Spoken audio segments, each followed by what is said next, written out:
You are watching Access LaPorte County, Channel 97. Coming up next is the May 8th, 2023 meeting of the Michigan City Port Authority Commission. You can find more information for this meeting by visiting www.accesslaportecounty.org. Good evening. Welcome to the Michigan City Port Authority Board of Directors meeting, May 8th. I call the meeting to order. And I'm looking for approval or corrections to approve the meeting minutes. Make a motion, we approve the minutes from last meeting. I just wrote myself a note because I didn't make the last meeting. In the minutes, there was something about a water problem with it in Trail Creek. No, I was on the 700 dock. No, it's Trail Creek, I believe. Well, either way, it's been fixed. It's been happening. Were you going to report on that, or what's going on? I didn't hear what the problem was, or... Yeah, just broken water line. Okay, I know what to report on. So I second motion. Any, all in favor? Aye. Good. All right. Any comments from the public? Okay. Reports from the Harbor Master, Mr. Frame. All right. I believe we're actually finished now with the 700 and 800 dock electrical upgrade project. Several weeks ago, the engineer Colin and their sub Gary, who's the double E that designed the system, came through and tested everything. They made a punch list of things that need to be addressed. Those have been addressed. So I think we're all good on the 700-800 dock finally. We had a pretty good lightning thunderstorm Saturday night, and that appears to have created some issues. So it appears to have burned out the controller for the gates and the bathrooms at the North Bathhouse. So Stanley Security is going to be here first thing tomorrow morning to address that. We also have a breaker that's tripping at the beginning of the 600 dock. That may or may not be lightning related, but it may be water related, because it seems to happen after it has rained. So last weekend it tripped, and then it was fine all week, and then this weekend it tripped after that storm, and it's been fine since. So we're going to figure that out. And then we also had a fuel issue with the tournament. You know, we had a lot of boats here for the tournament. We ran out of gas Sunday morning, and our tank has a remote sensor that is supposed to connect to their phones to tell them what the level is. And apparently that did not happen.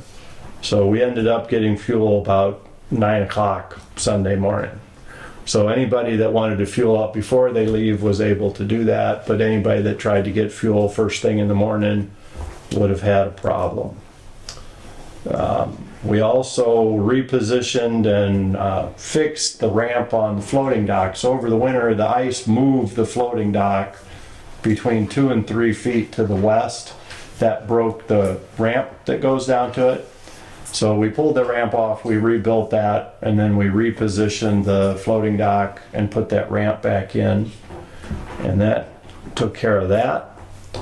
And now we're just raising and lowering docks, fixing rub rails, launching people at Trail Creek as they request it, and everything else appears to be normal, unless anybody has any questions. How are we going? How do you plan on addressing this gas problem where it didn't do what it was supposed to do? Well, if we need to replace that sensor, we'll just have that sensor replaced. So it's a sensor problem, or Yeah. we don't know that yet? I don't know that yet, but I suspect that's what it is. It dials into their cell phone. Right. So whatever happened, it didn't do that. So I'm assuming the sensor is bad, Okay. but we're gonna figure it out. Thank you. Is that a sensor that can be dialed to maybe the office also and to the building? That I don't know. Yeah, I don't know how So it only works. one message? I don't know. I think it gives them the actual tank level, is what it actually does. But I don't know if it's audible or if it comes across like as a text or what it does. Yeah. Several years ago, Rackham put that in, and then they got bought out by Petro Choice. But it's super handy because then the driver just shows up with fuel because they can remotely see what we have. But I don't know what it connects to, if it actually goes to their phone or if it goes to something else. I don't know. All right. I had in my notes too about the 100 East ramp going down for boats to be docked in there. And talking to Mr. Frame 3 weeks ago, he had it repaired, temporarily repaired so we could put boats. A lot of the fishing boats came to go there, so I just wanted to thank him. I know he went out of his way to get a temporary one built, and it worked out well. That's all. That's it? Anything else from Mr. Frame? All right. Reports from the Assistant Harbor Master, Miss Pilecki. Okay, we had 38 boats come in for the tournament this year. Some stayed for 2 weeks or more, some stayed for 2 days. We're very busy with the tournaments and checking in and finding slips for these boats since we are almost at capacity here and with regular boaters coming in. And they seem to be bigger boats than what they used to be. They needed 50 amp, which is all on this side of the marina, as opposed when everybody wanted to be on the 700 dock. We've been issuing parking stickers and making sure customers are compliant with the insurance and their contracts as they're coming in to pick up their stickers. And when the sun comes out, so does everybody else. And that's all I have. Has anybody heard how successful the tournament was? I don't know. I've never heard. I didn't hear you Didn't hear either? specific. You hear anything, Dan? Yeah, I fished and there was one on Friday, single day tournament. Were they successful? It was, yeah, it was kind of a trial period for everybody to prepare themselves. It wasn't a big payout one, but it was successful. In fact, the boat that won that ran over Chicago to catch the fish. Oh, Everybody kind of knows, the good fishermen or all the fishermen know where the fish moved to. And there was a big quantity over in Chicago. So he ran all the way, probably spent at least an hour running there, hour running back out of the tournament, and it was successful and won. And then the second one was Saturday and Sunday. It was a 2-day event. And you put your 2 days together and come up there. Top prize there was $13,000. So it was a big payout. And as Mrs. Pilecki said, we had a lot of big boats that come in from Michigan, Illinois, Wisconsin, plus some of our local ones here. So it was quite successful. Pretty good turnout, I think 69 total boats, which the numbers were up just a little bit in the past few years. This was the 49th year of the tournament, so I think they're expecting bigger things, more participation and stuff next year being the 50th, and probably plan on a few additional things. But it worked out pretty well. thank you. Someone had asked me about security hours. Are they working now? Anybody on security? Yeah, Brian's does security. Pardon me? So right now we have one of our seasonal guys working now already. I had to get my other seasonal guy in here. That was who he's talking to. He's starting Wednesday. So as of Wednesday, we will have security here from 4 to 10 p.m. Monday or 7 days a week. And then starting on Monday the 15th, we will have overnight security from 10 p.m. to 5 a.m. every day. So starting next week, we will have basically 24-hour security at that guard shack. I shouldn't say 24-hour security. We'll have security in business hours out there at that guard shack. Thank you, Mr. Brian. Anything else? Okay. All right. Mr. Ferguson isn't here, so we'll go over the bills. You'll notice on the main sheet, the first one, there was a typo. It's supposed to be two different ones. So the $100,000 and $100,116.46, it was actually supposed to be $21,080 plus Paragon at $79,036, and that's on the explanation sheet. And this little one. And then, yep. Yeah. So that's that. I don't know if anyone has any other questions about the bills.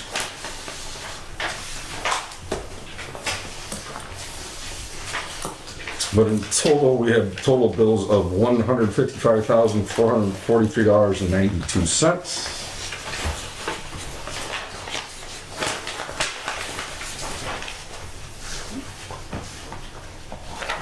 I'll make a motion, we pay the bills. Second?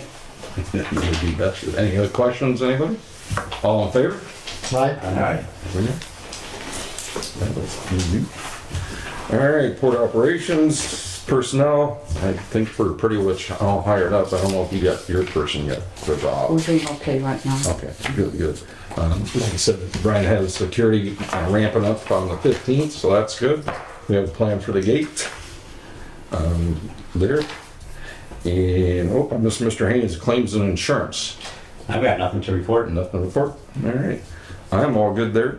Mr. Messina, voter communication special events, you kind of touched on a little bit. Yeah, I think I did touch on it. We're meeting with myself, Mr. Socrates, and Mr. Frame this Friday to talk about the doc rep meetings. You know, how often we want to have them, the time, dates and all this. And we'll wrap it up this Friday as to what we're actually going to have. So if anybody has any input and things they'd like to bring up, things that we should look for, talk about, maybe give one of the three of us a call, and we can talk about it at that time. But the next meeting, I should have it wrapped up and be able to give a report on dates and times. Yes. That's really all I have. When's your next fishing event out here? Don't really have a big event run by the club. Okay. All right. There are some smaller ones, I think, but I can let you know those too. We have the handicap boat rides. That's really not a fishing tournament, but it's boat rides. Other things. And we have Shriners, which is a fishing tournament, and that's coming up soon also. Super. All right. Mr. Manor, Master Planning and Special Projects Park Liaison. Well, I went to the park board meeting, and this is something that came up, that our name was mentioned in this, that possibly we might be interested in this. This is very preliminary right now. I think at least it would be for us, but not for them. The park board are hiring off-duty police officers. They offered them $40 an hour for security down here, and they would not accept that. So they raised the offer up to $70 an hour.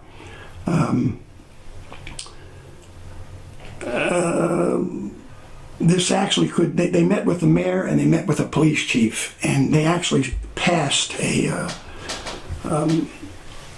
what would you call it? Ordinance? No, they didn't pass an ordinance. It may become a proclamation is what it may become. But they passed the fact that the park board, after the mayor met and the police chief met, the park board passed the fact that they allocated $70,000, okay, in order to get this thing started. But I would think that they may be coming to us and asking us if we are interested in that. So that's something in the future, you know, that possibly we might get some information from them. So I don't know if I explained that correctly. Did I explain that correctly? Yeah, it came before us last week. Tim Glidden had sat down and put some numbers together, and again, it's a little premature yet, but had to discuss it with the chief of police to get exactly what would be expected from the officers, and there would be two of them instead of just the one, kind of watch each other's back. But again, the finances, we're still working on that. And true, we may approach your board here to see if you would like to also help out with the cost. They'll be stationed over, well, they'll start at the main gate, but they'll be through the whole park. You know, we have so many entrances here, it's kind of tough. But anyhow, it's just preliminary. Last week was the first time we heard about it, and it did a pretty good job of explaining it. Thank you, Phil. That's all I have. Oh, yeah. All right. anything else there? And Ms. Buettner is not here today, so we don't have anything there. Mr. Zachman.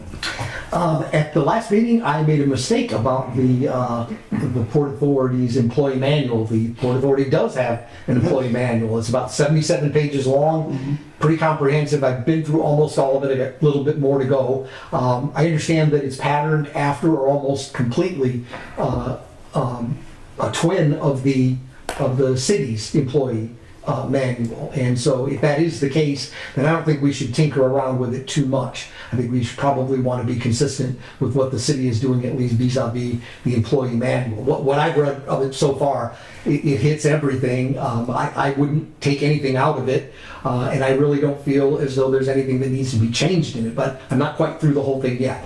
I'm continuing to go through our other policies to incorporate into them the internal controls changes that the board approved over the course of, I think, last year mostly. And so when I have all those done, I'll present them to the board. I think the board has already approved them, but it's just putting them into the form where it's now, whatever it is, the May 15th or May 22nd, 2023 revision of the policy. So I would just present it to the board, and they've already been adopted, so I don't think there's anything else that would need to be done. It's just a question of getting that additional language in, whereas right now it's just there's an amendment to it, but if you were to pick up the manual itself, you wouldn't see it, and so we want to correct that. Yeah, I have a copy of that manual, and I went through it myself. And I didn't see anything in there that really needed to be changed. Yeah, I didn't, and so far, I'm not through the whole thing, but it looks pretty good. It's comprehensive, it's good. Covers all the bases. Yeah.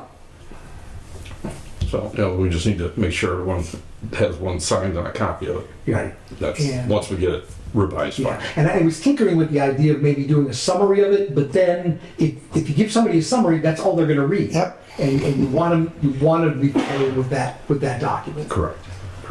Yeah. Perfect. Any new business, anybody? No? Any old business? All right. Any other comments? Okay. John, what do you think? I make a motion, we adjourn. We got guest addition here. We got a second guest. Yep. Mr. Kelson, good. Yes. Number one, I'm very happy to hear that we're doing proactive in regards to our security, and I hope that that works out for us better than it has in the past, and thank you. One of the other things that was mentioned about the security was they were here during closed hours. Well, our offices or people here to take care of voters and guest voters coming in, we're not open during the hours that those folks come in. It's very unusual to not have a Port Authority office open when guests are coming into town. It's another one of those hospitality things that I have mentioned before. It was very unfortunate in regards to the gas stop, but there was no one here at the time that there were 6 boats lined up Sunday trying to get fuel for the tournament. And some of those boats had to change their plans of where they were fishing, and it affected their catch for that tournament. We had 69 boats here. We're going to have the Shrine here in 2 weeks for a 4-day tournament, I believe it is. And it would be nice to have someone manage the Port Authority. I know I hear that we can't hire people, we can't find people to be hired. The city had to raise their rates to have people here on our beaches, protecting the beaches. We need someone here at the Port Authority protecting the investment. We have one of the best ports on Lake Michigan. We need to man it and be the best hospitality on Lake Michigan. Right now, we are not.